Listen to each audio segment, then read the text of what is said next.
A continuación abordaremos otro tema muy interesante, el cual va a corresponder a los síndromes vasculares, como se observa en la imagen específicamente en el área encefálica. Entonces recordemos que la arteria carótida interna va a entrar al cráneo y nos va a formar la arteria cerebral anterior, que nombraré la ACA. Y también nos va a generar otra arteria que va a ser la arteria cerebral media, que nombraré ACM. Y recordemos que la arteria cerebral posterior se va a originar debido a que por su recorrido de las arterias vertebrales se van a anastomosar, como se observa acá en el polígono de Willis, y van a generar la arteria cerebral posterior, que nombraré ACP. Comenzaré mencionando las causas que van a generar las lesiones en el encéfalo en la irrigación de este. Entonces, la primera va a ser una obstrucción, que vamos a tener en cuenta que cuando existe una obstrucción, hallemos un ejemplo, entonces digamos acá en la arteria cerebral anterior, entonces lo que va a hacer es que cuando hay una obstrucción por cualquier motivo, lo que se genera es que no vaya a llegar la irrigación a lo que sigue después de la arteria. Me explico. Entonces la irrigación de esta va a generarnos otras ramas que nos van a irrigar el cerebro. Entonces, al no existir otro flujo además de ese punto, nos va a generar que este paciente empiece a morir el tejido y nos genere varias afecciones. Otro tipo de causa va a ser por una ruptura del vaso sanguíneo. Entonces, me explico, digamos otro ejemplo, entonces se va a romper acá de nuevo este vaso, que es la arteria cerebral anterior, lo que nos va a generar que se genere una abombación en esta y que este paciente tenga posteriormente y eventualmente se va a generar una aneurisma, una hemorragia.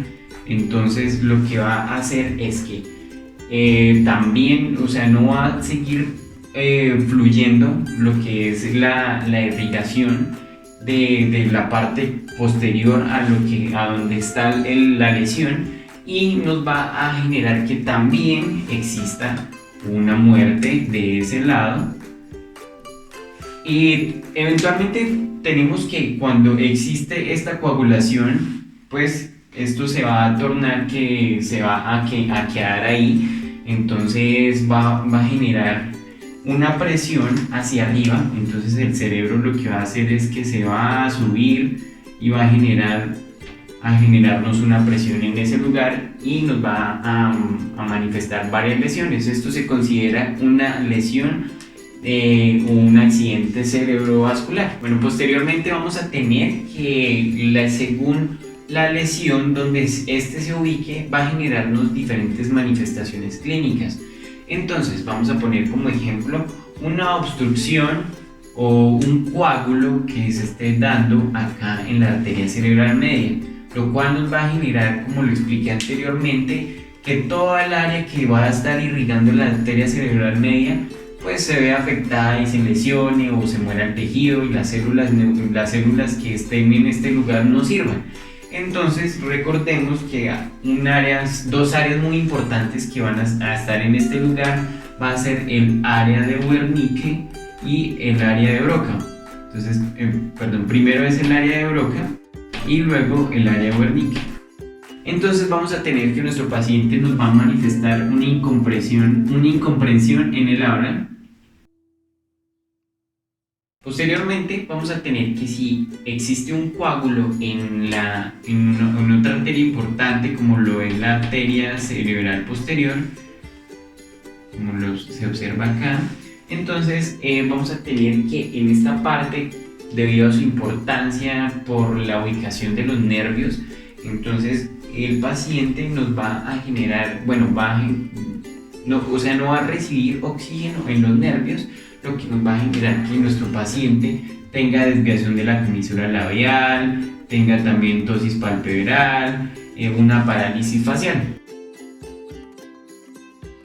Además vamos a tener que, cuando nos está generando una obstrucción en la arteria cerebelosa posterior inferior, nos va a generar un síndrome muy importante que se conoce como el síndrome de Wallenberg. En este síndrome vamos a tener como manifestaciones clínicas principales. Bueno, primero va a causar una lesión en las ramas del nervio trigémino, específicamente en la rama espinal. También nos va a generar una alteración en la vía espinotalámica, también una afección en el núcleo ambiguo del nervio vago y una alteración también en los pedúnculos cerebelosos posterior inferior, lo que nos va a generar como manifestaciones clínicas el síndrome de Horner. Este síndrome se va a caracterizar principalmente porque el paciente va a tener una contracción de la pupila, además de que no va a poseer sudoración en la parte donde está afectada. También nos va a presentar una visión borrosa, además de otra manifestación clínica que va a ser la hipoalgesia termoalgésica contralateral, en lo que corresponde al brazo, al tronco y a la pierna. Entonces vamos a tener que este paciente, cuando se le va a disponer una temperatura muy alta, en lo que acabo de mencionar, va a sentir muy poca sensación de dolor. Además cabe mencionar otras manifestaciones que no mencioné, entonces los cuales van a estar dados con una hipoalgesia también, pero esta va a ser de tipo facial, también termoalgésica, y esta va a ser ipsilateral. Entonces lo mismo que mencioné, además de una ataxia de las extremidades. Recordemos que se está generando la ataxia por la lesión de los pedúnculos cerebelosos posterior inferiores, y también nos va a generar lo que corresponde a un nistagmus.